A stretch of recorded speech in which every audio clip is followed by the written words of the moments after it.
Church, प्रभूची स्तुती असो. it's really good to be again in the house of the Lord. पुन्हा एकदा प्रभूच्या भवनात येण्याचा आनंद आहे. And the testimonies, आणि जे साक्षी दिल्या गेल्या, the particular thing of the testimonies today was, विशेष करून आजच्या साक्षीमध्ये एक विशेष गोष्ट होती it was all the youths giving testifying. की आज जास्त करून युवकांनी आज साक्षी दिला. Praise the Lord. प्रभूची स्तुती असो. And as really said by the sir that percentage and these are just the numbers. आणि जसं डॉक्टरांनी सांगितलं की पर्सेंटेज हे फक्त एक आकडे आहे. It has been observed like by HRs, like they are not looking forward for people or the candidates with higher percentage only. HR मध्ये फक्त हायर पर्सेंटेज कडेच लक्ष दिलं जातं असं नाही. But they are looking at the people who are like into extracurricular activities like sports, then your other activities only. So that percentage of 80 and above is just for numbers sake. आणि बाकीच्या ज्या गोष्टी आहेत percentage शिवाय other बाकी गोष्टी ज्या आहेत तुमच्या त्याकडे लक्ष देऊन त्या व्यक्तींच्या बाबतीत त्या करता त्यांच्या बाबतीत पाहिलं So जातं. HRs are evaluating students if they are employing with other activities, not just the percentage or the curriculum percentage and all. HR जे आहे ते फक्त पर्सेंटेज प्राप्त केलं यावर लक्ष देत नाही, त्यांनी बाकीच्या त्यांच्या ऍक्टिव्हिटीज आहेत त्याकडे लक्ष देऊन त्यांना त्या ठिकाणी नोकरी दिली जाते. So please pray for the youths for their future endeavors as they are going.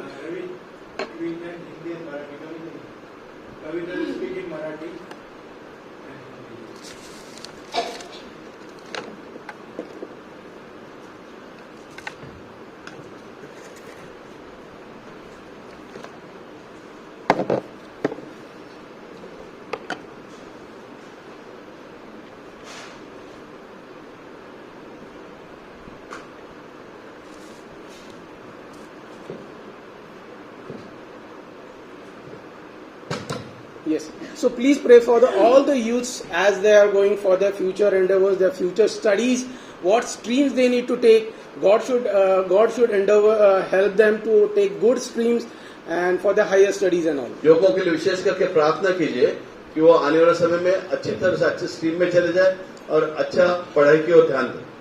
आणि जे आपले सर्व लेकर आहेत त्यांच्यासाठी जे पुढे त्यांचं फ्युचर आहे त्याच्यामध्ये त्यांनी बरोबर निवड करून आणि त्याच्यामध्ये त्यांना सक्सेस मिळण्यासाठी आपण प्रार्थना करूया. And not only our youths are just growing in their academics, but they are also growing spiritually, thanks to the cane of pastor. और अपने हमारे जो युवक हैं जो एकेडमिक्स में नहीं बाकी एक्टिविटीज में ये हो रहे हैं इसके लिए हम पास्टर स्पिरिचुअल आत्मिक रीति से जो वृद्धि हो रहे हैं उनकी उसके लिए हम पास्टर को विशेष करके धन्यवाद देते हैं. because he has a cane behind them. आणि आपले जे सर्व युथ आहेत ते आध्यात्मिक रीती सुद्धा खूपच वाढत आहे कारण पास्टर त्यांचे एकदम जवळ त्यांना मॉनिटर करत आहे त्यांचं रोजचं डेली वाचन बायबलमध्ये वगैरे तर फक्त अभ्यासातच नाही तर त्यांचं जे जीवनाचं आध्यात्मिक उन्नती आहे त्याच्यामध्ये पण पास्टर खूपच भाग घेत राहिलेले आहेत. And at times he uses his cane also, chadi. आणि छडी सुद्धा घेऊन आणि त्यांना खूपच आरडाओरडा इथं असतो पण देवबापाला मी धन्यवाद देते की युथ सर पण करते ते. So let's turn our Bibles to Revelation 7, 5 and 8. हम प्रकटीकरण प्रकाशन की ओर जाएंगे. Revelation 7, 5 to 8. We'll not read. अध्याय 7 5 से 8 पद. We'll just look at it.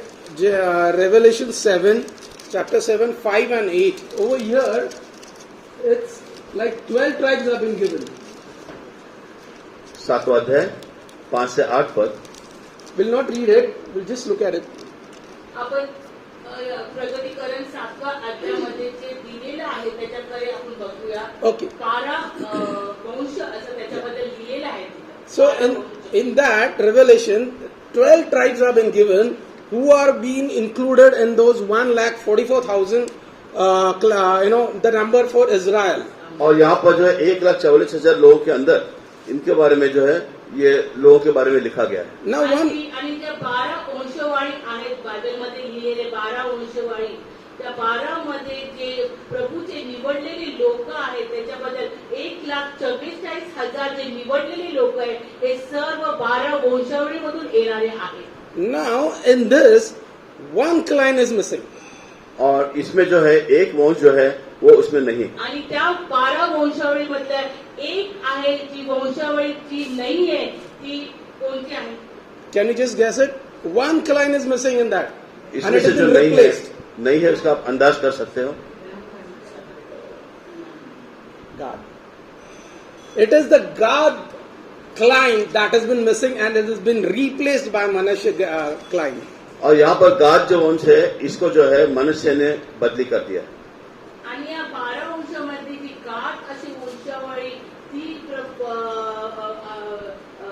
त्या 12 मध्ये समावित होत नाही, ती नाश झाली त्या वंशावळीचा, पण त्याचं जे ते गॅप भरून काढण्यासाठी मनासे एक ग्रुप त्याच्यामध्ये आलेला आहे. Right? So why did God couldn't be included in these 12 tribes which are going to judge the other people and all? और ये जो 12 वंश है जो दूसरों का न्याय करने वाले इसमें से ये क्यों नहीं? Out of this आणि 12 वंशावळी हीच का ही जी वंशावळी ह्याच्यामध्ये काय का नाही आहे याचं आपण कारण बघूया. out of these 24 judges, 12 are the 12 tribes, and out of which God is not included. और ये 24 न्यायी जो है उसमें 12 लोग जो है वो वंश है, Revelation. उसमें से गाद जो है नहीं। Huh? In Revelation 7, 5 and 8.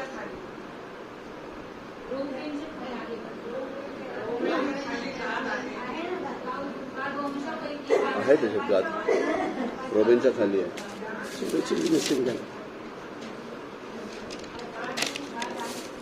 Revelations.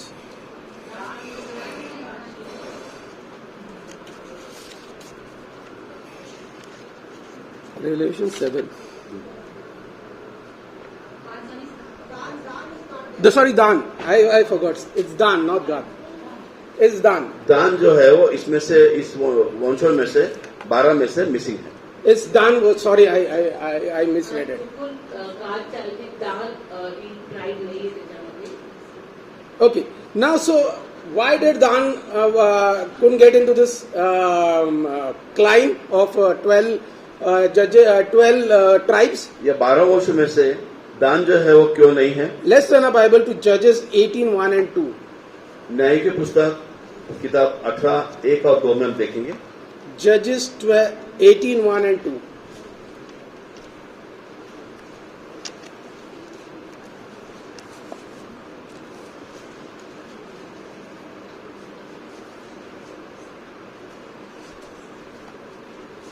उन दिनों में इसराइल का कोई राजा न था। उन्हीं दिनों में दानियों के गोत्र के लोग रहने के लिए कोई भाग ढूंढ रहे थे, क्योंकि इजरायली गोत्रों के बीच उनका भाग उस समय तक न मिला था। तब दानियों ने अपने सब कुल में से 5 यूरों को सोरा और इस्राएल के देश भेज देने के और उसमें देखभाल करने के लिए यह कहकर भेज दिया कि जाकर देश में देखभाल करो। इसलिए वे एफ्राइम के पहाड़ी प्रदेश में मीका के घर तक जाकर वहां टिक गए। Okay? त्यावेळी इस्रायलाचा कोणी राजा नव्हता। त्यावेळी दान वंशाचे लोक राहण्यासाठी जागा शोधित होते, कारण इस्रायली लोकांबरोबर त्यांना त्यांच्या वाट्यांचे बदल अद्याप मिळाले नव्हते। तेव्हा दान वंशजांनी आपल्या कुळातल्या लोकांतून 5 शूरवीर निवडले आणि त्यांचा सराव अष्टवट येथून देश घेऊन पाहण्यास पाठविले। त्यांना तिच्या प्रांताचे पाहणी करा असे म्हणाले।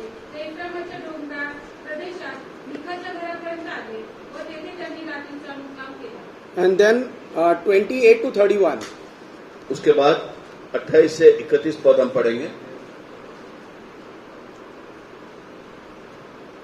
त्या नगराचा बचाव करायला कोणी नव्हता, कारण ते सिदोन पासून दूर होते आणि अरबशी त्या नगरवासियांचा काही संबंध नव्हता।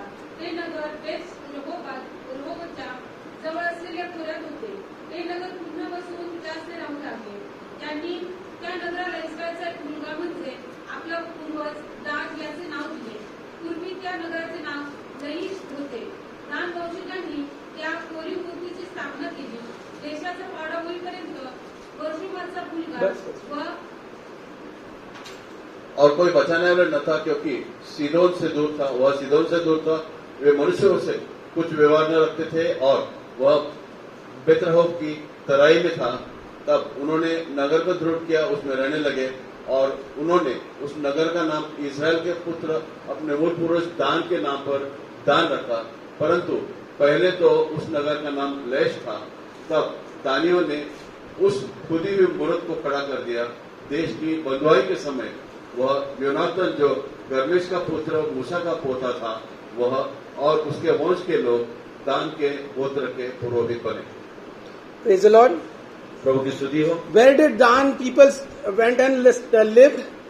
और ये दान लोग जो जाकर कहाँ रहे? They, दानच्या जातीचे लोक कुठे जाऊन राहिले? they didn't live in the place which was allotted to them. और वो जगह जो उन्हें दी गई थी उसके वहाँ पर वो जाके नहीं रहे। They आणि went, जे ठिकाण त्यांना नियुक्त केलेलं त्या ठिकाणामध्ये ते नाही राहिले. but they went and stayed some other place with idol worshipping over there. और वो कुछ अलग जगह पे जाके रहे जहाँ मूर्ति पूजा होती थी। पण अशा ठिकाणी गेले ते जिथे मूर्ती पूजा होती. Now, if you see the history of all these 12 tribes, अगर पूरे 12 वंशों की अगर हम इतिहास देखें, जर का आपण इतिहास बघितला 12 वंशावळीचा तर they were in Egypt for 430 years. वो इजिप्ट में मिस्र देश में जो थे 430 साल तक थे। आणि मिसर देशाचे 430 वर्ष ते बंदीवान होते. Under bondage, under slavery. वहाँ पर जो थे वो जो बंधुआई में थे, गुलामी में थे। ते बंदीवान होते 430 वर्ष मिसर देशामध्ये. But when they entered Egypt, they were only 70 people who came in Egypt. और इजिप्ट में जब वो पहुंचे तो सिर्फ 70 लोग थे। पण जेव्हा ते इजिप्त राष्ट्रामध्ये आले इस्रायल लोक, तेव्हा त्यांची गणना फक्त 70 होती. But during the time of 430 years, they grew like a nation. पर 430 साल में वो एक राष्ट्र के नाई जो है वो बढ़े। पण 430 वर्षामध्ये ते एक मोठं राष्ट्र झालं. So when they left Egypt, जब उन्होंने इजिप्ट को छोड़ा, आणि जेव्हा मिसर देश त्यांनी सोडलं, it was approximately 6 lakhs only men who left Egypt. So Women and children were not counted at all. और वो जो जब उन्होंने उस देश को छोड़ा तो वो 6 लाख पुरुष थे और स्त्रियां और बच्चे जो थे वो अलग से थे। ते जेव्हा इजिप्त मिसर देशात सोडले तर ते 6 लाख पुरुष ते 20 वर्षाच्या जे वरती आहेत ते 6 लाख पुरुष जे युद्ध करायला तयार आहेत अशी हे त्यांची गणना झाली. त्याच्यामध्ये 6,03,000 लोक होते, पण त्याच्यापेक्षा स्त्री पुरुष आणि लेकर जे 20 वर्षापेक्षा लेकर खाली त्यांची गणना नव्हती आणि स्त्रियांच्या मुलींची त्याच्यामध्ये गणना नव्हती. So if you see a span of 430 years, they were in bondage. We see that they were in bondage, they were in slavery, they were in trial, they were in trouble, but still God flourished them.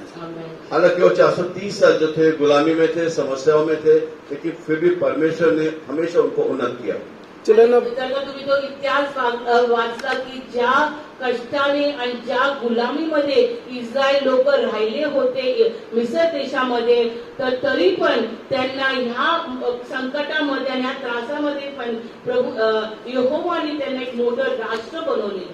Children of God, if you say that you are in a situation, you are in trial and trouble, God is going to help you in this situation. God is going to flourish you in this situation only. परमेश्वर के बच्चों, आप तकलीफ में दुख हालात में हो, लेकिन फिर भी परमेश्वर जो है आपको उसके बाद भी जो है उन्नत कर सकता है, उठा सकता है। जर का तुम्हाला आज वाटत असेल की तुम्ही त्रासात आहे, दुःखात आहे, वेदनामध्ये आहे आणि काही तुमची परिस्थिती चांगली नाही, तर ह्या परिस्थितीमध्ये जे तुम्हाला उचलणार आहे आणि समृद्धी देणारा परमेश्वर आहे. In this situation, even if you don't see that things are going not in your way, but at the back end, things are going towards your destination. अगर आपको ऐसे लगता होगा कि परिस्थिति मेरे विपरीत है, मेरे अनुसार नहीं हो रही, लेकिन इसके पीछे भी जो है, इसकी पृष्ठभूमि में जो है परिस्थितियां आपकी ओर, आपके अनुसार आ रही है।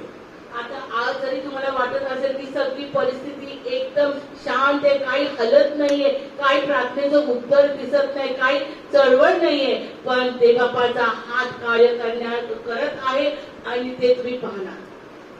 God is going to help you in this situation, because only in your trials and troubles you are in the midst of God every now and then.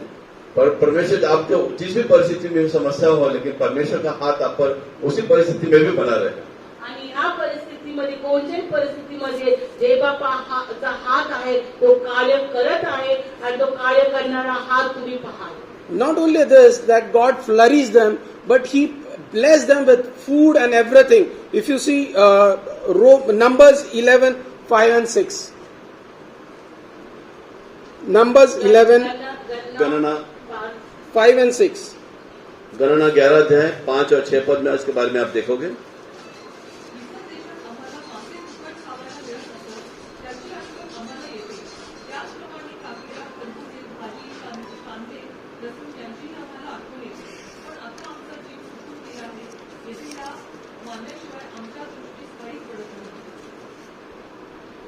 Praise the Lord. प्रभु की स्तुति हो. In the bondage, in the situation, in the trials and trials, what were they enjoying? Good food, best of the fishes, best of the vegetables, best of the fruits. हालांकि बंधुआई में थे, लेकिन उस समय भी जो है वो अच्छे मछली, अच्छी वेजिटेबल से अच्छे चीजें वहां उनको प्राप्त होती. आणि जरी त्यांना इतका त्रास होता, बंदिवान होते ते, तरी पण त्यांच्या समोर उत्तम एक भोजन आणि उत्तम प्रकारचे चविष्ट गोष्टी त्यांना मिळत होत्या. Children of God, even if you say that your situation is going bad to worse or things are going bad to worse, but just see that you are still having breath in you, you are still living, you are never hungry one meal also.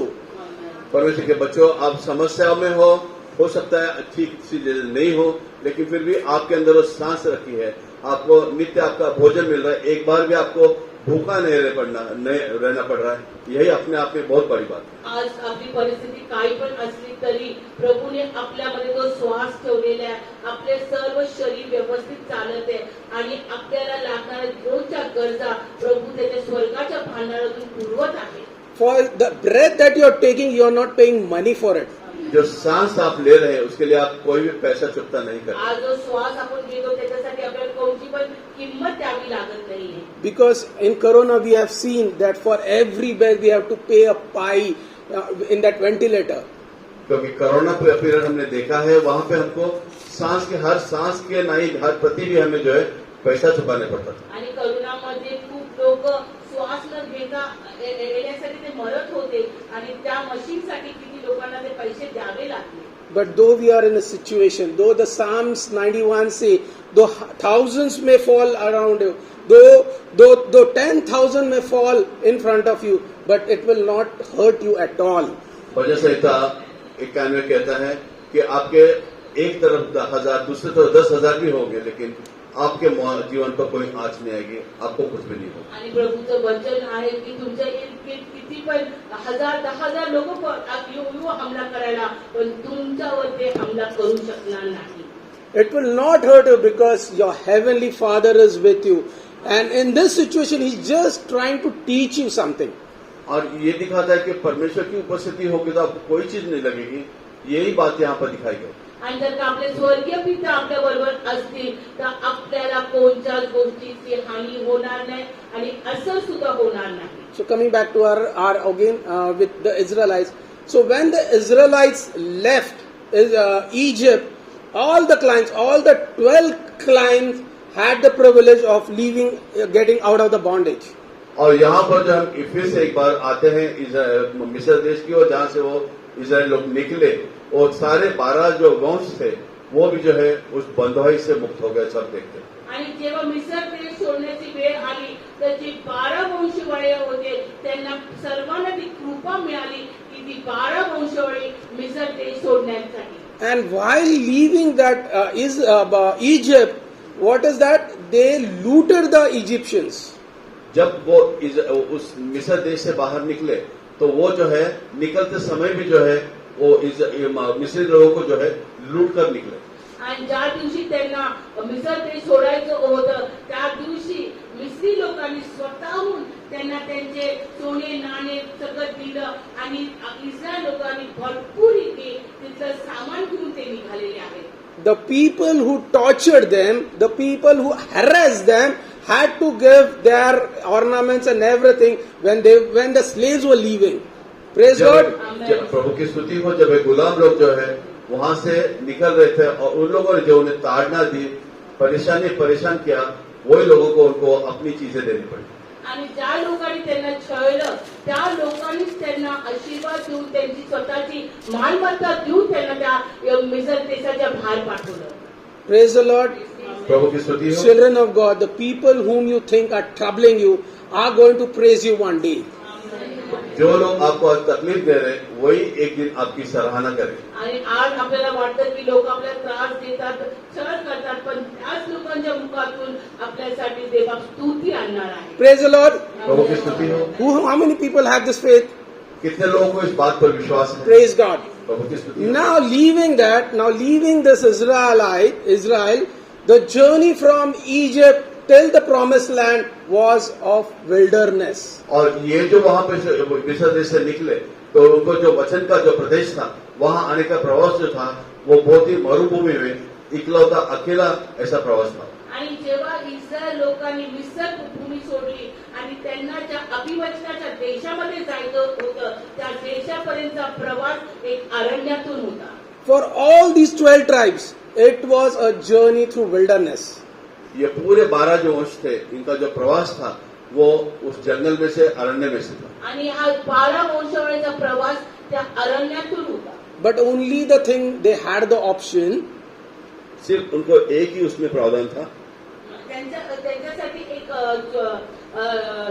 चुनाव होता whether to conclude or to go through this wilderness for 11 days or again 40 years. उनके पास दो ही चुनाव थे, एक तो इस 11 दिन का प्रवास करे या तो फिर 40 साल इसी में पड़े रहे. आणि तिथं ते एक निवड करू शकत होते की ते 11 दिवसाचा प्रवास करायची इच्छा आहे त्यांची का 40 वर्ष त्यांना हा प्रवास करण्यासाठी लागलेले To आहे. get to the promised land, the road is through wilderness only. उस जो वचन दिया हुआ जो प्रदेश था उनका आशीष का प्रदेश था, वहां जाने के लिए सिर्फ मार्ग जंगल से ही था. आणि अभिवचनाच्या राष्ट्रामध्ये जाण्यासाठी मार्ग अरण्यातूनच होता. But then during that journey, it was up to them whether they follow God or they follow the idol people or the wrong way. और उस प्रवास के दौरान जो है उनके पास एक चुनाव था कि वो परमेश्वर के अनुसार चले या उन लोगों के अनुसार चले या गलत चीजों को उसका अनुसार करें. आणि या अभिवचनाच्या देशापर्यंत पोहोचण्यासाठी त्यांना ती निवड करायची होती की देवाची वाणी ऐकून करायची आहे का स्वतःच्या बुद्धीवर जायचं आहे किंवा मूर्तीपूजा हे मार्ग घेऊन त्यांना पुढे जायचं आहे. Choice for them, and they selected the wrong way, and it took them from the bondage to the promised land 40 years, whereas it would have been only 11 days. चुनाव उनके पास था और चुनाव उन्होंने वो गलत किया और उसके कारण जो है जो प्रवास 11 दिन का था वो प्रवास उनको उसको पहुंचने में 40 साल लगे. पण इस्रायल लेकरांनी निवड चुकीची केली आणि निवड चुकीची केल्यापायी जे फक्त 11 दिवस लागणार होते तिथं त्यांना 40 वर्ष लागले अभिवचनाच्या देशापर्यंत जाण्यासाठी. Children of God, your blessings, your heavenly blessings are just at a footstep of yours, but only the thing is, are you going to take a step today? परमेश्वर के बच्चों, जो भी आपकी आशीषें हैं, जो भी आपकी स्वर्गीय आशीषें हैं, वे आपके दरवाजे में आपके पायदान पर ही है.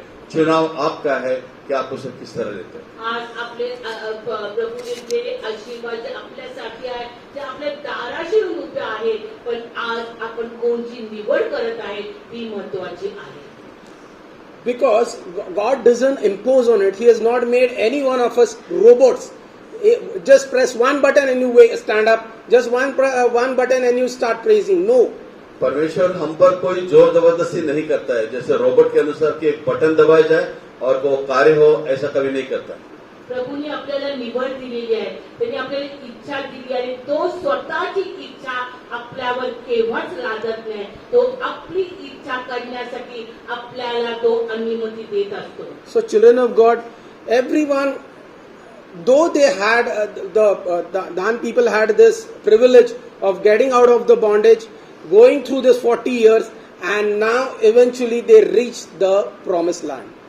और यहाँ पर दान जो वंश थे उनको यहाँ पे जो है उस प्रभु ने मार्ग के अनुसार उसके अनुसार चलना प्राप्त था, जो चला कि वो उस प्रॉमिस लैंड तक जा सके.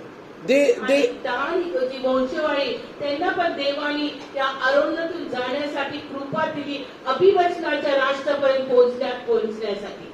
They traveled. They were like, they also had this trials during this 40 years. It was not that easy going through wilderness and that to walking, but eventually they reached the promised land now.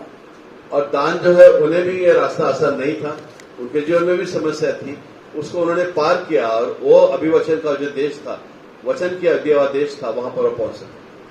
आणि दान ह्या वंशवाळीला पण हे काय मार्ग साधा नव्हता, त्या सर्व त्रासातून ते तिथपर्यंत ते पोहोचलेले आहेत अभिवचनाच्या देशापर्यंत. But what did they took the decision of going over there in the promised land? और उस अभिवचन के प्रदेश में जब वो पहुंचे तो उन्होंने क्या निर्णय लिया? पण तिथं गेल्याबरोबर त्यांचा निर्णय काय होता? They don't accept God's way of settling in the land that was allotted to them. और जो प्रदेश उन्हें दिया गया था उस प्रदेश में वो किस तरह सेटल हो वो उन्होंने नहीं किया. आणि ज्या जागेवर अभिवचनाच्या देशातल्या ज्या ठिकाणामध्ये देवबापांनी त्यांची नियुक्ती केलेली ती त्यांना मान्य नव्हती. Children of God, after your trials and temptations, after your troubles, if God blesses you, what is your say to that blessing? अगर आपके जीवन में समस्या है, ताड़ना है, अगर उसके पश्चात परमेश्वर को अगर आशीषित करता है तो उसके बाद आपकी स्थिति क्या होनी चाहिए? आणि पूर्ण मिसर देशातून निघून, बंदीवासातून निघून, अरण्याच्या कठीण मार्गावर त्या वेदना सहन करून जेव्हा प्रभू तुम्हाला अभिवचनाच्या देशामध्ये नेतो आणि त्या देशामध्ये जाऊन ते तुमच्यासाठी काहीतरी चांगलं ठेवलेलं आहे, तर तेव्हा तुमची काय इच्छा असते तेव्हा तुम्ही ती प्रगट केलेली आहे. Are you going to stand along with God, or are you going to go away from Him once the blessings have been given to you? जब आपको आशीष दिए हैं तो आप परमेश्वर के अनुसार उसके साथ चलते हो या किस प्रकार चलते हो? आणि जर का प्रभूंनी जे आशीर्वाद दिलेले आहेत त्या आशीर्वादाला तुम्ही धन्यवाद देऊन मानणार आहे का त्या आशीर्वादाच्या विरोधात तुम्ही जाणार आहात? लाईक ताप गेल्यानंतर काय होणार पास्टर सांगतील.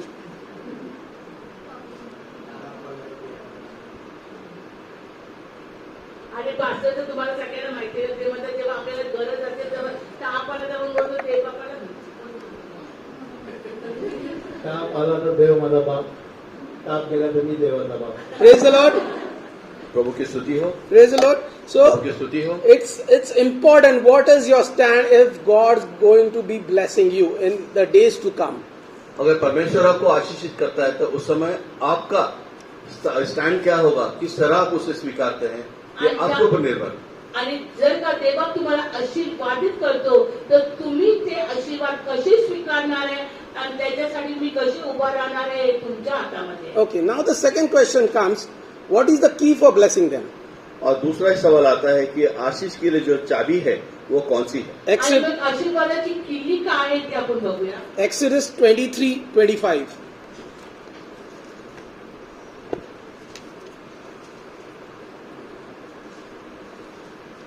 Exodus 23:25. तू आपला देव परमेश्वर याची सेवा करावी, म्हणजे तो तुझ्या अन्न पाण्यास भरपूर देईल. मी तुझ्यामधून रोगराई दूर करेन.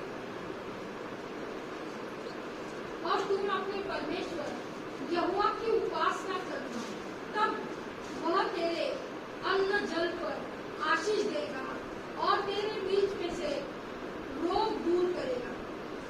Praise the Lord. What is it written? प्रभु की स्तुति यहाँ पर लिखा है तो अपने परमेश्वर यहोवा की उपासना करना. What is it written? You will serve your Lord, अपने your God, परमेश्वर की उपासना करना and He will bless your bread and water, and all the sickness will be going. और वो तेरा अन्न जल पर आशीष देगा और सारे तेरे बीच से रोग दूर करेगा. आणि ते दिलेले देवाची उपासना केली तर आपल्या सर्व अन्न पाणीला तो आशीर्वादित करणार आणि आपल्यामध्ये कोणताही रोग नसणार आहे. So how will we know how to serve God? और हम किस तरह समझे कि प्रभु की किस तरह हम सेवा करें. It is आणि आपल्याला कसं समजणार की प्रभूची उपासना आपण कशी करायची आहे. and 26 also. हम 26 पद में देखेंगे. 26 पद में लिखा है, तेरे देश में न तो किसी का गर्भ गिरेगा और न कोई बांझ होगी और तेरी आयु मैं पूरी करूंगा. Praise the Lord. प्रभु की स्तुति हो. So these are the blessings. ये आशीष है. हे ना- सर्व आशीर्वाद आपल्यासाठी दिलेले आहेत. Now, how to serve God? प्रभु की किस तरह सेवा करनी चाहिए मग परमेश्वर कशी की. देवाची आपण सेवकाई केली पाहिजे. Everyone on pulpit. प्रत्येक जन पुलपिट, हर आदमी पुलपिट पर आएगा आकर के, Or everyone distributing tracts all the city of Pune. या तो पूरे पूना में लोग ट्रैक्स डिस्ट्रीब्यूट कर रहे हैं. सेवकाई फक्त पुलपीटची सेवा किंवा सुवार्तेची सेवा.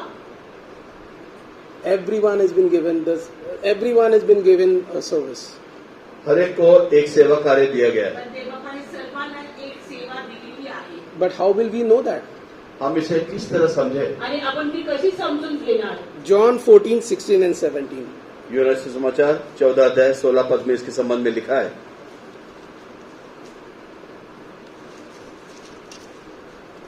माझ्यावर तुमची प्रीती असली तर तुम्ही माझ्या आज्ञा पाळाव्या. मी पित्याला विनंती करीन, मग तो तुम्हाला दुसरा व्यवहारी म्हणजे सत्याचा आत्मा देईल, अशासाठी की त्याने तुम्हाबरोबर सदा सर्वदा राहावं. 16 and 17, please. यूहन्ना से समाचार 14 अध्याय 16 और 17 पद. मैं पिता से विनती करूंगा कि वह तुम्हें एक और सहायक देगा और वह सर्वदा तुम्हारे साथ रहे, कि वह सर्वदा तुम्हारे साथ रहे, अर्थात सत्य का आत्मा, जिसे संसार ग्रहण नहीं करता क्योंकि वह न उसे देखता है और न उसे जानता है. वह तुम उसे जानते हो क्योंकि वह तुम्हारे साथ रहता है और वह तुम में होगा.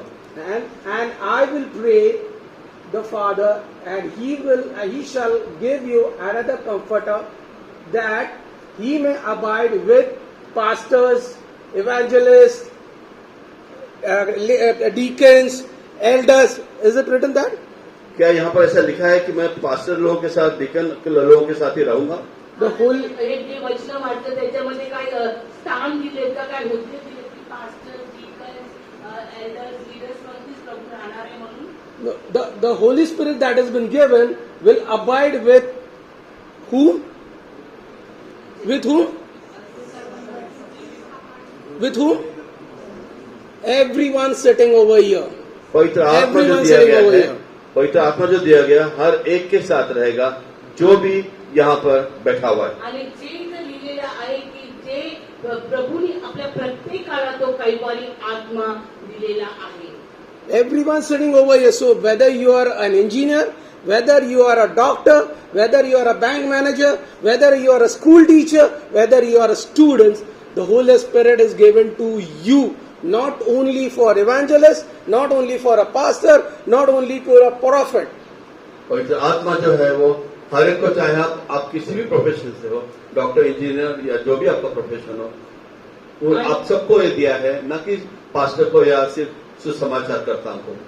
आणि पवित्र आत्माची जी देणगी आहे जी प्रभूने सगळ्यांना कुठलाच हुद्दा नसलेले त्याला पाहिजे, पण जे सर्व सामान्य लोक असो किंवा चर्च मधले लीडर्स असो, सगळ्यांना पवित्र आत्मा देण्याची प्रभूला इच्छा आहे आणि दिलेली आहे. And the agony of our faith is that we know the complete Bible, we know all the knowledge of Bible, we know everything, but we don't have a fellowship of the Holy Spirit. लेकिन दुख की बात यह, हमारे विश्वास की दुख की कहानी है कि ये सारी चीज जानने के बावजूद भी हमारा जो है इस पवित्र आत्मा के साथ जो है सहभागिता नहीं होती. आणि खेदाची गोष्ट आहे की जरी आपल्याला पवित्र आत्मा दिलेला आहे पण त्या पवित्र आत्म्याची आपण संगती ठेवत नाही. Why? Because we don't have time at all. क्योंकि हमारे पास पर्याप्त समय ही नहीं है. कारण आपल्याकडे संगती, देवबापाची संगती करण्यासाठी आपल्याकडे वेळ नाही. Now to get the Holy Spirit, there is no set formula like A, X, Y, Z, whatever. There is no set formula for that. पवित्र आत्मा प्राप्त करने के लिए ऐसा कोई फॉर्मूला नहीं है कि जिसके द्वारा ही आप उसे प्राप्त कर सकते हो। पवित्र आत्म्याच्या जे दान आहे ते मिळण्यासाठी अशी काही आपल्याला काही खास गोष्ट करावी लागत नाही. It's only going in His presence, giving time to Him.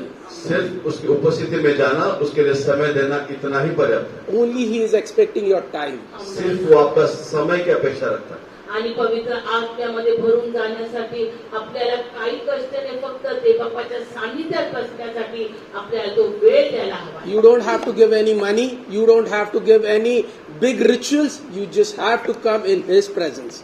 आपको कुछ बड़ा पैसा नहीं देना है, ना कोई क्रियाकर्म करना है, सिर्फ आपको उसकी उपस्थिति में आना है। And without पवित्र that, आत्मा मिळण्यासाठी आपल्याला कोणतीच किंमत द्यायची नाहीये, फक्त त्यांच्या सानिध्यामध्ये आपल्याला यायचं. but it is also true that without that, He will also not come to you. Without your time, He will never, never, never come to you. लेकिन ये भी सच्चाई है कि अगर आपके पास समय नहीं है तो वो आपके पास कभी भी नहीं आएगा। आणि तेवढंच सत्य आहे, जर का आपण देवाच्या संगतीत, देवाच्या सानिध्यात नाही गेलो तर पवित्र आत्मा आपल्या जवळ येणार नाही. Do you have to pay something if you have to give time to something? Like money, if you have to go in His presence, do you have to pay something? उसकी उपस्थिति में जाने के लिए क्या हमें कुछ पैसा भरना पड़ता है, पैसा देना पड़ता है? आणि आपल्याला काही गोष्ट हवी असेल किंवा देवाच्या सानिध्यामध्ये जाण्यासाठी आपल्याला काही किंमत किंवा काही पैसे द्यावे लागणार आहेत? If you have to go to a beauty parlor, you have to pay. You have to go to a gym, you have to pay. Everywhere you go, you have to pay.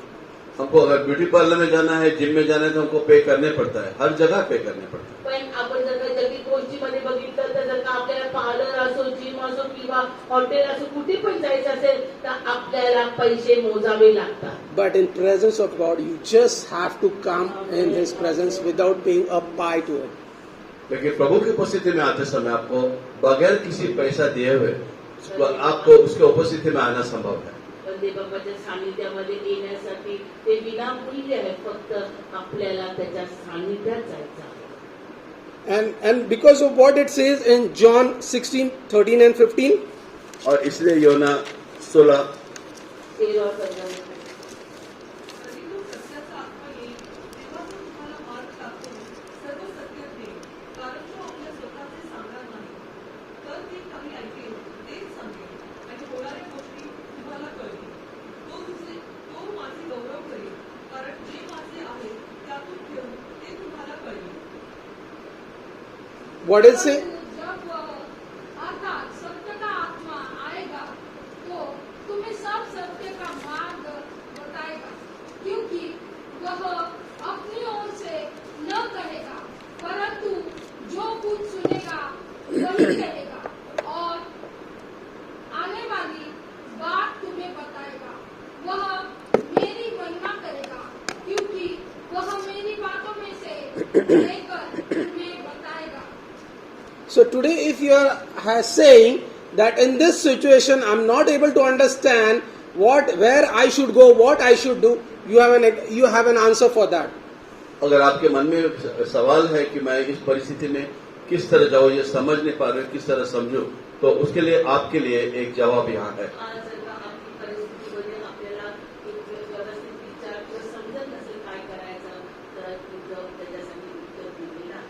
Because the Spirit that has been given to you will tell you what Father has planned for you. जो पवित्र आत्मा आपको दिया गया है वो आपको बताएगा कि पिता के पास आपको किस तरह प्रस्तुत होना. आणि जो आत्मा आपल्याला दिलेला आहे तो आत्मा आपल्याला त्या मार्गामध्ये नेणार आहे. And He's going to tell who? वो किसे बताने वाला है? Who? Not the pastor, not the evangelist, not the prophet. To whom? To whom? To you and me. In our situation, to you and me. हमारी परिस्थितियों में ये सब बातें वो किसे बताने वाली है? हो सकता है ये पास्टर को सिर्फ ना बताए, सुसमाचार करता था, लेकिन आपको और मुझे वो ये बातें बताने वाला है. आणि प्रभूने जो आत्मा दिलेला आहे तो आपल्याबद्दल आपल्याला सांगणार आहे. तो असं जे देवाचे सेवक आहे किंवा असं त्यांना नाही पाहिजे, पण तुम्हाला तो सांगणार आहे. So if He's going to be speaking with you, अगर वो आज आपसे बातें कर रहा है No, if he has to speak with you, what is your response to that? अगर आपसे बात करने वाला है तो आपको उसके लिए जवाब क्या होगा? जर का आज तो आत्मा तुमच्याशी बोलायची त्याला इच्छा आहे तर त्याच्यासाठी तुमचं काय कार्य असलं पाहिजे? To open your ears. आज अपने कान खोलना ये आपकी ओर से होना चाहिए. तर आपले कान उघडे करायला पाहिजे. Not open your mouth, God, this, A, B, C, D, this land, this thing. No. Your mouth shut and your ears open. आज आपको ये सारी चीजें क्या क्या चाहिए ये सब बोलना मांगना नहीं है. आपकी आंखें बंद होनी चाहिए, आपके कान खुले होने चाहिए. आणि आपल्याला जेव्हा देवापासून काय प्राप्त होण्याची इच्छा आहे तर आपलं मुख बंद करून आपले कान उघडे ठेवला पाहिजे त्याची वाणी ऐकण्यासाठी. Because he has the solution for every problems in your life. आपके जीवन की हर एक समस्या के लिए उसके पास जो है समाधान है. Only the thing is, are we ready to open our सवाल ears? सिर्फ ये है कि क्या हम अपने कान खोलने के लिए तैयार हैं. त्याच्याकडे आपल्या परिस्थितीसाठी उत्तर आहे पण आपल्याला पण ते ऐकण्यासाठी गरज आहे. We don't have time at all to hear from God. प्रभु के पास से सुनने के लिए हमारे पास समय है ही नहीं. Because आपल्याकडे वेळच नाही प्रभूची वाणी ऐकण्यासाठी. because he just expects us to sit in his presence. वो सिर्फ यही अपेक्षा रखता है कि उसकी उपस्थिति में हम बैठे. आणि त्याची एकच इच्छा आहे की आपण त्याच्या सानिध्यात बसलं पाहिजे. Individually. और ये जो उसके सानिध्य में बैठना है ये व्यक्तिगत रूप से होना चाहिए. Because he त्याच्या सानिध्यात बसण्यासाठी आपल्याला स्वतः त्याच्या सानिध्यामध्ये त्याच्या उपस्थितीमध्ये जाण्याची गरज आहे. एकट्या because he's going to speak with you individually. क्योंकि वो जो है आपसे व्यक्तिगत रूप से बात करना चाहता है. कारण तो आपल्याशी तो त्याची इच्छा आहे की आपल्याशी तो संवाद करणार आहे. We sit in God's presence during our church prayer, this prayer, that prayer for hours together. हम कई बार अलग अलग सभाओं में चर्च में प्रभु की उपस्थिति में बैठते हैं. चर्चमध्ये येऊन त्याच्या सानिध्यात बसणं किंवा कोणत्या प्रेयर मिटिंगला जाऊन त्याच्या सानिध्यात बसणं ही त्याची इच्छा नाहीये. It's good, but he expects you to go individually in his presence. उसकी ये इच्छा नहीं, लेकिन उसकी इच्छा है कि आप उसके साथ व्यक्तिगत रूप से उसके सानिध्य में बैठो, उसके साथ बैठो. पण त्याची इच्छा आहे चर्चला येणं मीटिंगला येणं चांगली गोष्ट आहे पण देवाची इच्छा आहे की आपण आपला स्वतःचा वैयक्तिक वेळ त्याच्या सानिध्यात बसण्यासाठी द्यावा. Okay, so it's that the Holy Spirit is going to guide you and you have to give him time in the days to come. और इसका अर्थ यह है कि पवित्र आत्मा आपको मार्गदर्शन करेगा. आने वाले समय में आपको उसके मार्गदर्शन में चलना होगा. आणि पवित्र आत्मा आपल्याला मार्गदर्शन करेल की येणाऱ्या दिवसामध्ये आपण कसं पुढे जावं. Okay, now the second thing is to, as we have read before in Exodus, to serve him. He will get you out of your bondages. He will bless you. He will bless you abundantly. So the key word over here is to serve him. और हमने जो है पहले कुछ समय पहले देखा कि हमें वो बहुत सारी चीजें देगा, लेकिन महत्वपूर्ण बात यह है कि हमें उसकी सेवा किस तरह करनी. आपण जसं वचनामध्ये वाटलं की जेव्हा त्या प्रभूची काय इच्छा आहे की आपण त्याची सेवा करावी आणि सेवा करणार तर आपल्याला जो आशीर्वाद मिळणारच आहे. तर त्याचा मूळ शब्द काय की सेवा करणं. Okay. Now it is, the word is to serve him. यहाँ पर जो शब्द है उसकी सेवा करना. हा शब्द आहे की सेवा करणं. Okay. Now simple example, if you go to a restaurant, अगर आप रेस्टोरेंट में जाते हो तर आपण हॉटेलमध्ये जातो तर so there is a waiter or a steward who is at your service. वहाँ कोई वेटर होता है जो आपके लिए आता है सेवा करने के लिए. आणि तिथं वेटर तुम्हाला तुमची सेवा करण्यासाठी येतो. So what does he do? और वो आने के पश्चात क्या करता है पहले? आणि तो काय करतो. When you're sitting or you're discussing about the menu and all, what does he do? जब आप बैठते हैं मेनू के बारे में डिस्कस करते हैं तो वो क्या करता है? आणि जेव्हा आपण मेनू बघत असतो आपण आपला संवाद करत असतो तो वेटर काय करतो आपल्यासाठी. He just waits over there silently. वो He just शांति waits से silently. आपके लिए रुका रहता है. आणि तिथे शांतपणे तो उभा असतो. Does he speak to spirits or he does anything or fidgets anything? No. वो उस समय कुछ करता है क्या? कुछ नहीं आणि करता. तो त्याची काय तिथे हालचाल करत असतो का. He just waits for your orders. वो वहां पर जो है सिर्फ ऑर्डर मिलने के लिए रुका रहता आपली ऑर्डर घेण्यासाठी तो शांत उभा राहतो.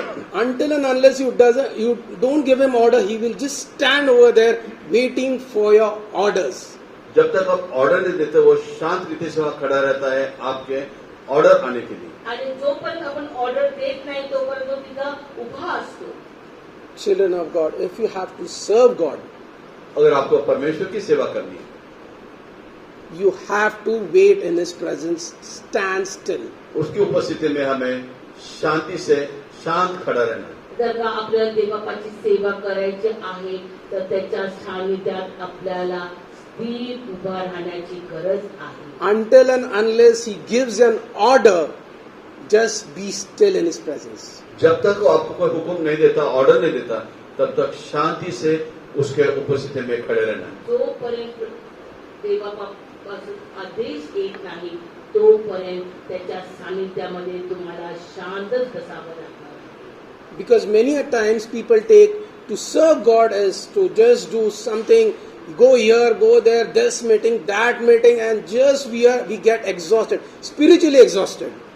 कई बार लोगों को ऐसा लगता है कि सेवा मतलब यहाँ जाना वहां जाना ये कार्य करना और आत्मिक रीति से जो है थकान महसूस करना. आणि काही काही लोक इतके अवेशी असतात, खूप साऱ्या मीटिंग करण्याची त्यांना इच्छा असते, इथं जा तिथं जा, हे करू का ते करू का असं त्यांना वाटून ते स्वतः आत्मिक रीतीने एकदम घायाळ होऊन जातात.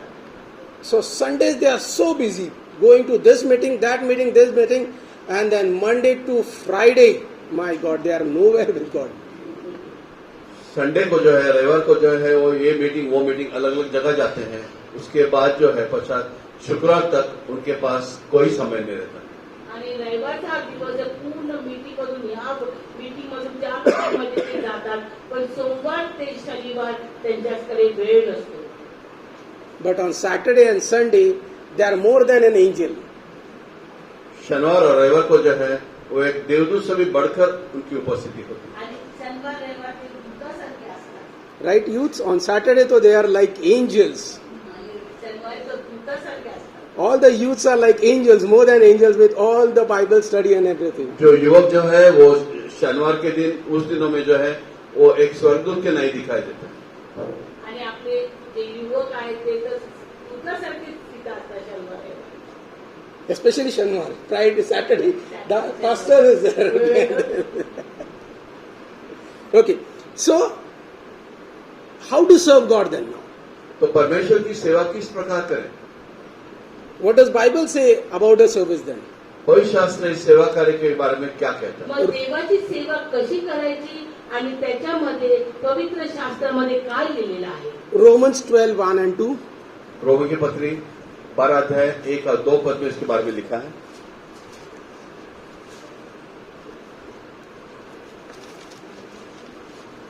इसलिए हे भाइयों, मैं तुमसे परमेश्वर की दया स्मरण दिलाकर विनती करता हूँ कि अपने शरीरों को जीवित और पवित्र और परमेश्वर को भावता हुआ बलिदान करके चढ़ाओ. यही तुम्हारी आत्मिक सेवा है. और इस संसार के सदृश न बनो, परंतु तुम्हारी बुद्धि के नए हो जाने से तुम्हारा चाल चलन भी बदलता जाए, जिससे तुम परमेश्वर की भली और भावती और सिद्ध इच्छा अनुभव से मालूम करते रहो. Praise the Lord. प्रभु की स्तुति हो. म्हणून बंधुजन हो, मी देवाच्या कृपेमुळे तुम्हाला विनवतो की तुम्ही आपली शरीरे जिवंत पवित्र देवाला ग्रहणीय यज्ञ म्हणून समर्पण करावे, ही तुमची आध्यात्मिक सेवा आहे. देवाची उत्तम ग्रहणीय व परिपूर्ण इच्छा आहे काय आहे हे तुम्ही समजून घ्यावे. म्हणून या युगाबरोबर समोर होऊ नका, तर आपल्या मनाच्या नवीनीकरणाने स्वतःचे रूपांतर होऊ द्या. Praise the Lord. प्रभु की स्तुति हो. How is the sequence over here? यहाँ पर सीक्वेंस किस तरह है? आणि कसं हे मांडलेलं आहे या ठिकाणी? First, it is physically and spiritually submit to Him. Then God will renew your mind, and your mind change will be there, and then you will know the God's plan. यहाँ पर जो है आत्मिक और शारीरिक रीति से जो है परमेश्वर को समर्पित करना है, तब परमेश्वर आपको इन बातों का ज्ञान देगा। आणि आपल्याला कसं समर्पण करायचंय, आपल्याला दोन्ही शरीराने आणि आत्म्याने प्रभूच्या सानिध्यामध्ये यायचं आहे. You know, the sequence is like, first you submit to him physically, spiritually, then he will change your mind, change your outlook, change your mindset, and then your problems and what to do you will get to know. Sequence इस तरह है कि पहले शारीरिक रूप से, आत्मिक रूप से उसको सौंपना है, तब जो है आगे चल के जो है वो आपको आत्मिक तौर पे बढ़ाएगा. आणि इथं कसं आहे की पहिले देवबापाच्या सानिध्यात यायला पहिले आपल्याला पहिली गोष्ट म्हणजे आपण शरीराने आपल्या आत्म्याने प्रभूच्या सानिध्यात यायचं आहे. मग आपल्या मनाचं नवीकरण होणार आहे. अशा रीतीने प्रभूंनी ती योजना आपल्याला या वचनामध्ये दाखवलेली आहे की आपण कसं बदलत जाणार आहोत. And again, the significant word over here is you. यहाँ पर एक विशेष रूप से एक शब्द है, वो है आप. आणि इथं एक महत्वाचा शब्द म्हणजे आहे की आपल्याला स्वतःला आपल्याला समर्पण केलं पाहिजे. You have to submit to him. Then he will renew your mind and then you will know his plan. So every time you yourself have to go to his presence. और यहाँ पर जो है आपके ऊपर सारा कुछ निर्भर करता है, अपने आप को वहां सबमिट करना है, तभी जो है ये बातें होंगी. इसलिए आप और आप यहाँ बार बार लिखा गया. आणि इथं आपल्याला स्वतःला समर्पण करायचं आहे, तरच ह्या सर्व गोष्टी होणार आहे. दुसरं कोणाला नाही, तर स्वतःला आपल्याला ते समर्पण करायची गरज आहे. Yes, that doesn't mean that you need to you do not need to hear the voice of a pastor or evangelist or people who tell you or who at times give you a stick also. It is not that you don't listen to them. इसका अर्थ ये नहीं है कि जो आपको pastor है या Dickens या जो भी परमेश्वर के सेवक है उनकी बातें नहीं सुननी है, वो छड़ी से भी दिखाते होंगे, आपको उनकी ओर भी ध्यान देना है. आणि इथं असं नाही की प्रभूने आपल्याला आपल्या जीवनामध्ये कार्य होण्यासाठी आपल्याला स्वतःला समर्पण आणि त्याची वाणी ऐकण्याची गरज आहे. पण त्यांच्याबरोबर जे देवाचे सेवक देवबापाने ठेवलेले जे पाळक आहेत, जे लीडर्स आहेत, एल्डर्स आहेत, त्यांची सुद्धा आवाज ऐकण्यासाठी, त्यांचे सुद्धा शब्द ऐकण्यासाठी देवबापांनी आपल्याला योजले आहे. And because during the judgment he is going to judge you individually. न्याय के समय जो है वो जो है आपको व्यक्तिगत रीति से आपका न्याय करने वाला है. कारण जेव्हा न्यायाचा दिवस असेल तेव्हा आपल्याला आपल्या केलेल्या कार्यांचाच न्याय होणार आहे. That time you won't have the a word to say that that pastor misleaded me or that pastor told me this and that evangelist told me that. No. You are going to be judged individually. और उस समय आपको ये तकरार करने के लिए समय नहीं होगा कि आपको देगा किसी पास्टर द्वारा संदेश गलत था. नहीं, आपको जो है आपका न्याय जो है व्यक्तिगत रूप से वहां पे होने वाला. आणि आपण जे कार्य करतो, आपण जे काम करतो त्याचाच आपल्याला न्याय होणार आहे, त्याचाच आपल्याला जबाब द्यायचा आहे प्रभू समोर. आणि त्या टायमाला आपल्याला असं नाही म्हणता येणार की पास्टरने असं सांगितलं, त्या व्यक्तीने तसं सांगितलं वगैरे. आपण कोणाला दोष लावू शकत नाही. तर आपण केलेल्या कृत्याचं आपल्यालाच त्याचा न्याय द्यायचा आहे. That's why everywhere the Holy Spirit is given to you. You have to go individually. So everywhere it is you. और इसलिए अक्सर लिखा गया है कि पवित्र आत्मा जो है उसका दान आपको दिया गया है और आपको उसके प्रति जाना है. इसलिए आप ही इसमें समर्पित है. आणि म्हणून देवापुढे जेवढे देवाचे वचन वाचलेले आहे तिथं आपल्याला बोध केलेला आहे. कोणाला दुसऱ्याकडे तो बोध नाहीये, तर आपल्याकडे तो बोध केलेला आहे की तुम्हाला करायचंय, तुमच्यासाठी पवित्र आत्मा दिलेला आहे, तुम्हाला हे कार्य करायचंय. हे आपल्याला उद्देशून देवाचं वचन आहे. So please, children of God, stop blaming any servant of God or any person, any prophet or anyone. Everything will be depending upon you, how you go in His presence. परमेश्वर के बच्चों, इसलिए विशेष रूप से हम आपको विनती करते हैं कि परमेश्वर के दास या उसका कोई भी सेवक हो, उसको दोष देना बंद करो. आणि म्हणून तुम्हाला विनंती करतो की तुम्ही स्वतः तुमच्या कार्याचे तुमच्या कृतीचे तुम्ही स्वतः जबाबदार आहे. त्याच्यासाठी तुम्ही दुसऱ्यांना दोष लावू नका की ह्यांनी असं केलं त्यांनी तसं केलं पास्टरनी सांगितलं. नाही देवाचं वचन स्पष्ट आहे की जे तुम्ही कराल जी पेरणी तुम्ही कराल तेच तुमच्यासाठी उगवणार आहे आणि त्याचाच तुम्हाला काय द्यायचं शेवटच्या दिवशी न्याय द्यायचा आहे. दुसऱ्यांना तुम्ही दोष लावून चालणार नाही. What does the scripture says? Carry your cross. पवित्र शास्त्र कहता है कि हमें अपना क्रूस उठाना है. आणि पवित्र वचन काय सांगते की आपल्याला आपला क्रूस उठून घ्यायचा आहे. Everyone individually has to carry his own cross. हमें व्यक्तिगत रूप से अपना क्रूस उठाकर चलना है. आपला क्रॉस आहे तो आपल्याला घेऊन चालायचा आहे. No one is going to carry you. No one is going to, pray for you. Yes, there are pastors, there are deacons, there are intercessory team who is going to help you, support you. But at the end of the time, you individually have to go in His presence. कोई भी आपको हो सकता है मदद करेगा लेकिन कोई आपको उठाएगा नहीं. आपको सहायता करेंगे मदद करेंगे लेकिन आखिरी में जो है आपको अपने आप के लिए कार्य करना है. आपल्याला हे लक्षात ठेवायला पाहिजे की लोक जे आहे ते तुम्हाला फक्त मदत करू शकतात पण आपलं जे क्रूस आहे आपलं जे ओझं आहे ते आपल्याला स्वतःलाच घेऊन चालायचं आहे. त्याच्यासाठी कोण तुम्हाला मदत करू शकत नाही. And many times we are so lazy sort of thing spiritually that we don't want to do things on our own. और कई बार हम इतने सुस्त रहते हैं कि हम अपने आप से कुछ चीज करना ही नहीं चाहते. आणि केव्हा केव्हा आपण बघतो की आत्मिक रीती आपण इतके आळशी असतो की आपल्याला ज्या गोष्टी सांगितलेल्या आहेत ते आपल्याला करूशीच वाटत नाही. Give a call to pastor, give a call to intercessory team, and your prayers are going to be answered and you are be relaxed. और हम ये सोचते हैं कि हम पास्टर को फोन करेंगे इंटरसेसरी टीम को प्रेयर करेंगे प्रार्थना होगी अपना जो प्रार्थना का विषय है वो साध्य होगा और आराम करेंगे.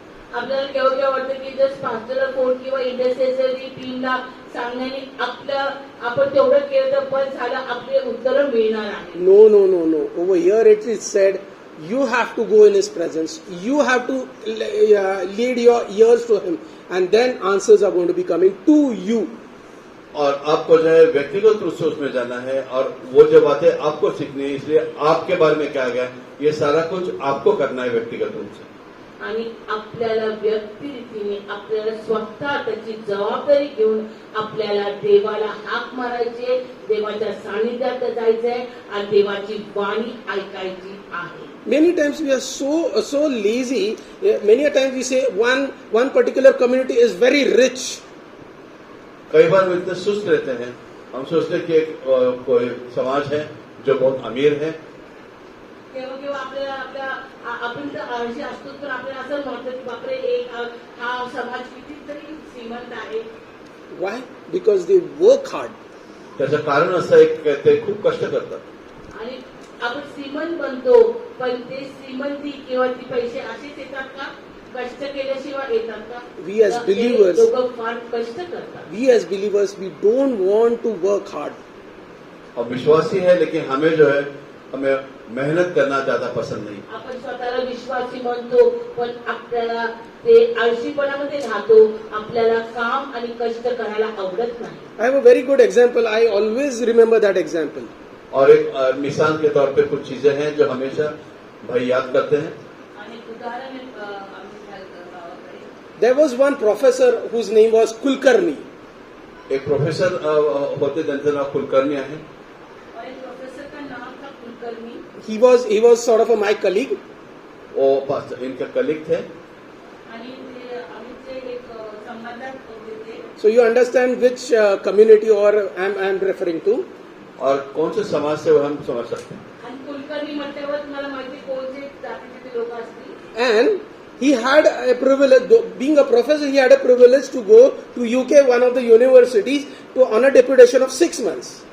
और ऑफिस के कार्य से यूके में जाने के लिए उनको एक मौका आया 6 महीने के लिए. आणि ते शिक्षक असल्यामुळे त्यांना एक अशी संधी आली की ते युकेला एक काम करण्यासाठी ते गेले On a deputation of 6 months. 6 महिन्यासाठी. And what did this guy do? being young, obviously you and me, what we will say, we will just go enjoy, see the UK place, nearby villages here, where enjoy. और युवक होने के नाते जो हम हरेक करेगा वहां जाकर के उन्होंने यहाँ वहां घूमे, अलग अलग जगह जहाँ उन्होंने विजिट किया, देखी. तो ते प्रोफेसर तरुण होते आणि एक तरुण व्यक्ती आपण म्हणले की ते जर का अशा ठिकाणी युकेला गेले तर ते पहिले काय करतील की चांगले चांगले तिथलं स्थान असतील ते बघतील, इथं तिथं फिरतील, असं एक आपल्याला भावना असते. What did he do is, he did a crash course of 3 months over there in that particular university. उसके बजाय उन्होंने क्या किया, वहां पर जो है उन्होंने क्रैश कोर्स उस यूनिवर्सिटी में जो पूरा जो 6 महीने का कार्य 3 महीने में होने वाला क्रैश कोर्स उन्होंने वहां किया. आणि त्यांना जी संधी मिळालेली युकेला जायची 6 महिन्याची संधी होती, त्या संधीचा फायदा घेऊन त्यांनी एक त्यांच्या स्वतःसाठी एक वेगळा क्रॅश कोर्स तिथं 3 महिन्याचा केला. Along with the deputation that was going on, he did an extra work, extra effort, and did that 3 months certificate course over there. और जो डेपुटेशन चल रहा था उसके साथ में उन्होंने जो है वहां पे 3 महीने का एक क्रैश कोर्स किया. आणि जे त्यांना कार्य दिलेलं त्याच्या संगती हा त्यांनी कोर्स केला. And 3 months he went around and looked, had a visit and all. और 3 महीने में जो है उन्होंने आसपास जा करके वहां की अलग अलग चीजों को उन्होंने देखा, वहां वो गए. आणि बाकीचे 3 महिन्यांनी त्यांनी निसर्ग किंवा त्या युकेमध्ये असलेल्या चांगल्या गोष्टी बघितल्या. And coming back to India, now he's doing consultancy over that particular certificate thing. और यहाँ पर आने के बाद वो जो उन्होंने कंसल्टेंसी की, वो जो सर्टिफिकेट में उन्होंने पढ़ा उसकी कंसल्टेंसी वो अभी यहाँ पर कर रहे हैं. आणि आता इंडियामध्ये वापस आल्यानंतर जे त्याने तिथं शिकलेलं आहे त्याच्याबद्दल लोकांना ते समजून सांगत आहे. So now he's earning the money that has been given by the university, and is apart from that he's doing a consultancy. जो पैसा उन्हें उस समय यूनिवर्सिटी के द्वारा मिला उसके बावजूद अलग से वो कंसल्टेंसी का कार्य कर रहे हैं. आणि आता ते काय करतायत की जे त्याला युनिव्हर्सिटी पैसे देत आहेत त्याच्यापेक्षा जास्त ते पण त्यांना मिळत आहे. दुसरी गोष्ट जे कोर्स केलाय त्याच्यावर ते काम चाललेलं आहे त्याच्या सुद्धा त्यांना पैसे मिळत आहेत. Children of God, God is giving us a lot of opportunities, but only the thing is, are we tapping that opportunities? परमेश्वर ने हमें बहुत सारे मौके दिए हैं, लेकिन सवाल ये है कि क्या हम उस मौके का फायदा उठाते हैं. आणि प्रभूने आपल्याला खूप संधी दिलेली आहे, पण त्या संधीचा आपण फायदा करत आहोत का? Are we ready to struggle? Are we ready to fight it out? क्या हम उसके लिए मेहनत करना चाहते हैं, हम उनके साथ उस समस्या के साथ लड़ना चाहते हैं. आपण त्या गोष्टीसाठी कष्ट करायला तयार आहोत का? Don't take me like you have to toil, work hard. No, we have to do it. But are we looking at opportunities, and is the God leading us to do something for His kingdom and for other people also? हो सकता है आप मुझे गलत न समझे, लेकिन जो परमेश्वर ने आपको मौका दिया है, मेहनत आपको करनी है, आप करते होंगे, लेकिन परमेश्वर जो मौका दिया है उसके अनुसार आपको फायदा उठाना है और आगे बढ़ना है. आणि असं समजू नका की मी जे सांगत आहे की आपण म्हणजे कष्ट करत नाही किंवा काय किंवा आळशीपणाचं वगैरे, पण जे देवाने आपल्याला संधी दिली त्याचा आपण कसा उपयोग करत आहे त्याचं महत्वाची गोष्ट आहे. So only one thing I wanted to tell you today, children of God. आज सिर्फ एक बात विशेष रूप से परमेश्वर के बच्चों हमें आपको बतानी है. Like the Dan tribe, दान वंश के जैसा, don't let your struggle from journey from Egypt till your promised land go in vain. आपका मिस्र देश से प्रॉमिस लैंड तक और जो अभिवचन के प्रदेश तक आपका जो प्रवास है उसे व्यर्थ मत जाने दो. तर शेवटचा हा सारांश असा आहे की जे 12 वंशवळी मधलं जी दान वंशवळी त्यांनी मिसरमधून निघाले, अरण्याचा मार्ग घेतला, कष्ट केले, अभिवचनाच्या देशामध्ये गेले, पण त्या देशामध्ये पण जाऊन त्यांनी देवाची आज्ञा मानली नाही, तशी आपली परिस्थिती नको. The choice is yours. चुनाव हमारा. Life निवड and आपली आहे. life and death, as it is given in the Deuteronomy, life and death is in front of you. और इस तरह पवित्र शास्त्र में लिखा है कि मृत्यु और जीवन आपके सामने है, आपका चुनाव. आणि आपल्या समोर जीवन आणि मरण ठेवलेलं आहे. तर आपल्याला ती निवड करायची आहे की मरण घ्यायचंय का जीवन घ्यायचं. Choice is yours. That today is the day of salvation. ये आपका चुनाव है, आज उद्धार का दिन है. आजच तारण्याचा दिवस आहे. निवड तुमची आहे. Shall we close our eyes? क्या हम अपने आंखों को बंद करेंगे Let us surrender ourselves to God. और हम अपने आप को परमेश्वर के हाथों में सौंप देंगे. आपला आत्मा प्राण शरीर प्रभूच्या हातामध्ये सोपवून देऊया. The Holy Spirit is just waiting to speak with everyone sitting over here. यहाँ बैठे हुए हर एक के साथ बात करने के लिए पवित्र आत्मा रुका हुआ है. Your solutions are ready. आपके समस्याओं का समाधान तैयार है. Your health is ready. आपका आरोग्य तैयार है. Your finances are ready. आपकी आर्थिक समस्याओं का सुझाव रेडी है. Your relation problems are to be solved. आपके रिश्ते नातों की समस्याएं छूट जाएगी. Only the thing is, सिर्फ एक बात है, are you ready to surrender Him? क्या आप अपने आप को उसके हाथों में शरण आने के लिए तैयार हो? Your body, soul and spirit. तो आपकी प्राण आत्मा शरीर जो है He's just waiting at the door knocking at it. वो आपके दरवाजे पर दरवाजा ठकठका रहा है. Are you ready to take a first step? क्या आप पहला कदम आगे बढ़ाने के लिए तैयार हो? Not today, not tomorrow. Only today is the day of salvation. आज कल की बात नहीं, उद्धार का दिन आज है. आज तुम्हाला आज इच्छा आहे का तुमचा आत्मा प्राण शरीर प्रभूच्या सानिध्यामध्ये समर्पण करायचे. आज तो तुमच्यासाठी उभा आहे. आज आपल्या हातामध्ये निवड आहे. हे आपल्याला समर्पण करायचं आहे. जीवन निवडायचं आहे. हे आज आपल्या हातामध्ये आहे. तो आज आपल्यासाठी उभा आहे. Open your hearts, open your ears to Him. अपना हृदय खोलो, अपने कान खोलो उसके लिए. आपले हृदय आपण उघडूया. आपले काम त्याच्यासमोर आपण उघडूया.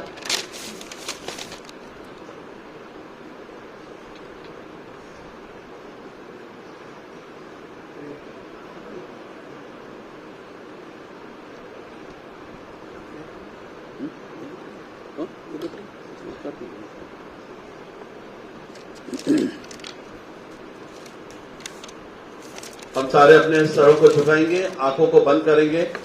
कोई भी यहाँ वहां नहीं देखेगा. जिस संसार को हमें छोड़ना है उसकी ओर हम प्रार्थना के दौरान इधर उधर नहीं देखेंगे.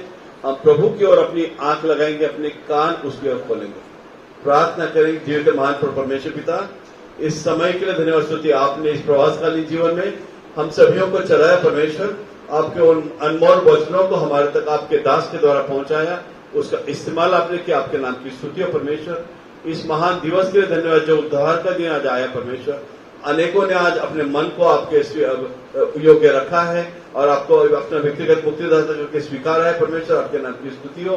जीवित महान परमेश्वर, इस प्रवासकालीन जीवन में हम उन मौकों को न खोए कि परमेश्वर जो हमारे लिए बनाए रखा है, हमारे जो रखा है परमेश्वर, जो हमारे जीवन में परमेश्वर ने उद्धार दिया है, शाश्वत जीवन दिया है, जीवित आशा दी है परमेश्वर. और परमेश्वर, इस महान कार्य को हम आज धन्यवाद करने के लिए यहाँ आए हैं परमेश्वर. और विशेष रूप से जिन्होंने आपका संदेश सुना वो सभी भाई बहनों पर आपकी विशेष आशीष हो परमेश्वर. जीवित महान परमेश्वर, हम सिर्फ अपना चेहरा आईने में देखकर भूलने वाले न बने. हम सिर्फ इस संदेश को सुनने वाले श्रोता न बने, लेकिन हम इसके कर्मठ पालन करता बने.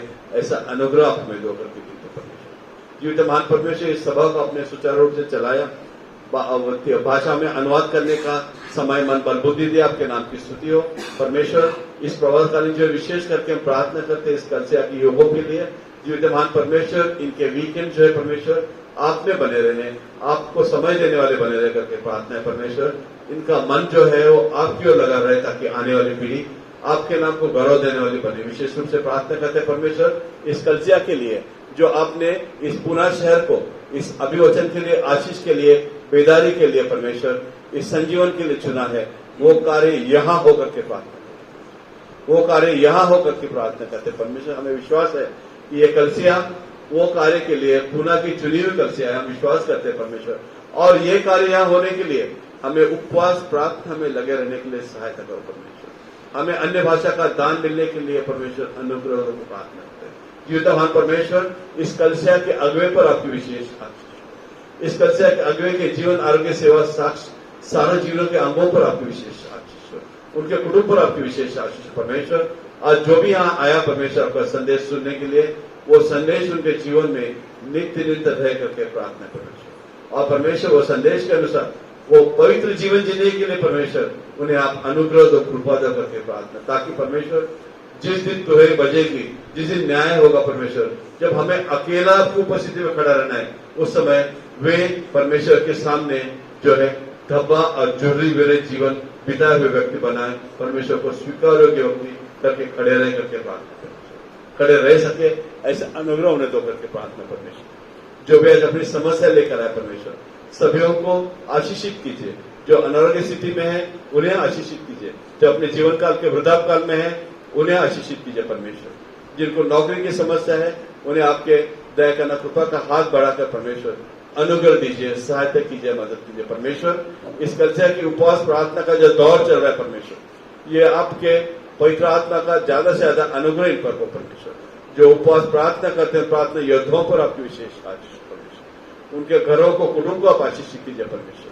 जीवित महान परमेश्वर, इसका देश में जो चुनाव हुए परमेश्वर, उसका निकाल आपके इच्छा के अनुसार पर्याप्त मात्रा में आए करके विनती करते परमेश्वर।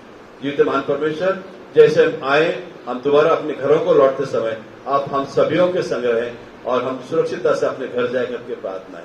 जिन्होंने पिता आज अशुद्ध आत्मा से मुक्ति पाई है, उन्हें आने वाले समय में पूरे रीति से शुद्ध, पवित्र और किसी भी मूर्ति पूजा के अपने आप को दूर रखने के लिए सहाय कर परमेश्वर। जीवित महान परमेश्वर, जिससे भी शारीरिक समस्या है, बच्चों की समस्या परमेश्वर, आप अनुग्रह दीजिए, संतान दीजिए करके प्रार्थना करते परमेश्वर। कलिसिया के अगुओं के लिए फिर से एक बार प्रार्थना करते हैं, कलिसिया की आर्थिक समस्या के लिए प्रार्थना करते हैं परमेश्वर। जो हमने कैंप अरेंज किया है, उस कैंप को आपकी इच्छा हो तो वो परिपूर्ण हो जाए, संपूर्ण हो जाए और वहां पर अनेक आत्माओं को संजीवन मिले, अनेक लोगों को संजीवन का संदेश मिले करके प्रार्थना है। उस कैंप में आए आपके दासों को आप आशीषित कीजिए परमेश्वर। उनका यहाँ आना, उनके द्वारा दिए जाने वाला वचन, सारा कुछ आपके पवित्र आत्मा के अनुग्रह से परिपूर्ण होकर के प्रार्थना। हम घटे, आप बढ़े, आपके नाम को महिमा मिले। ये प्रार्थना धन्यवाद स्तुति विनती के साथ हमारा धन्यता और आपका प्रीति यीशु मसीह के द्वारा सादर करते पिता। आमीन, आमीन, आमीन। Now may the grace of the Lord Jesus Christ, the love of the Father, the sweet fellowship of the Holy Spirit, rest and abide with each and every one of us forever and ever. Amen. God bless you. So pray for Moge family. जो Moge family के लिए pray for. मोगे कुटुंबासाठी विशेष प्रार्थना करा। We are dealing them in the church office. आम्ही त्यांच्याबरोबर church ऑफिसमध्ये कार्य करत आहोत The power of darkness is going slowly from them. आणि अंधकाराची शक्ती हळूहळू त्यांच्या जीवनातून नाहीशी होत आहे। Yeah, so you will see we don't want to touch her, let it go. The devil's power is reducing and very soon they will be set free. आणि आम्ही त्यांना स्पर्श करता परमेश्वर त्याची शक्ती निघून जाऊन त्या ठिकाणी ते पूर्णपणे त्यांना मोकळीक मिळेल। Brother-in-law has come, Patore and his wife. आणि त्यांचे ब्रदरला पाठवले, त्याचे मिसेस आलेले आहेत। So they also believe on Jesus. ते पण प्रभू येशू ख्रिस्तावर विश्वास करतात Remove all the idols also from the house. आणि त्याच्या जीवनातून, घरातून त्यांनी मूर्ती काढून टाकलेल्या आहेत Member in Vineyard Workers.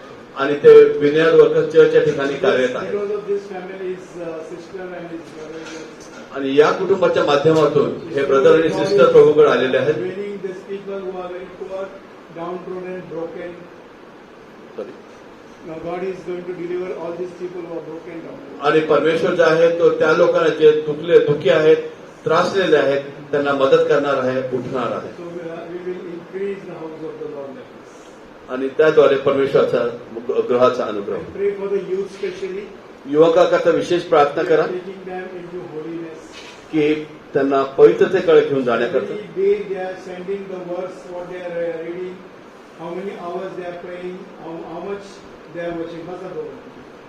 आणि ते वचन